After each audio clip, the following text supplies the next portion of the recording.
کیا آپ جانتے ہیں کہ وضو میں کانوں کا دھونا ہے یا صرف مسح کرنا ہے؟ یہ ایک چھوٹا سا عمل ہے مگر اس پر فقہا کے درمیان بڑا علمی اختلاف پایا جاتا ہے۔ آئیے آج اس مسئلے کو نہایت آسان انداز میں سمجھتے ہیں۔ باب فی مسح الاذنین، یہ باب وضو میں کانوں کے مسح کے بیان میں ہے۔ اس باب میں صاحب کتاب نے وضو میں کانوں کے وظیفے کے متعلق حدیث ذکر فرمائی ہے۔ احناف اور جمہور فقہا کے نزدیک وضو میں کانوں کا وظیفہ مسح ہے، غسل نہیں ہے۔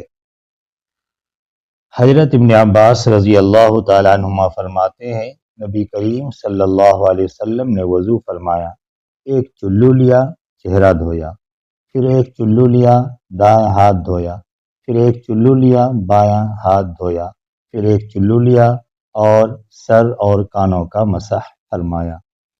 شہادت کی انگلیوں سے کانوں کے اندرونی حصے کا اور انگوٹھوں سے کانوں کے باہری حصے کا مسح فرمایا۔ پھر ایک چلو لے کر دایاں پاؤں دھویا اور ایک چلو لے کر بایاں پاؤں دھویا۔ یہ حدیث واضح طور پر بتا رہی ہے کہ نبی صلی اللہ علیہ وسلم نے کانوں پر مسح فرمایا، غسل نہیں کیا۔ اصل سوال کہ وضو میں کانوں کا وظیفہ ہے کیا؟ مسح کرنا چاہیے یا غسل یعنی دھونا چاہیے؟ فقہا کے درمیان اس میں جمہور فقہا یعنی ائمہ اربع، امام ابو حنیفہ، امام مالک، امام شافعی اور امام احمد رحمہم اللہ کے نزدیک وضو میں کانوں کا وظیفہ مسح ہے۔ دلیل حضرت ابن عباس رضی اللہ عنہما کی حدیث، جس میں نبی صلی اللہ علیہ وسلم کا عملی طریقہ صاف طور پر مسح کو ثابت کرتا ہے۔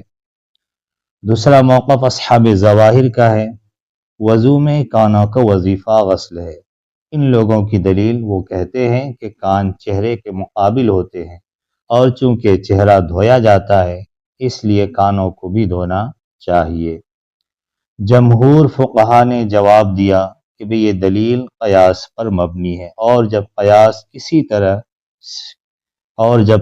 کسی صریح حدیث کے مقابل آ جائے تو قیاس قابل حجت نہیں رہتا، اور یہاں حدیث میں نبی صلی اللہ علیہ وسلم کا واضح عمل موجود ہے کہ آپ صلی اللہ علیہ وسلم نے کانوں کا مسح فرمایا۔ تو خلاصہ یہ کہ وضو میں کانوں کا وظیفہ مسح ہے، یہی جمہور ائمہ اربعہ کا مسلک ہے۔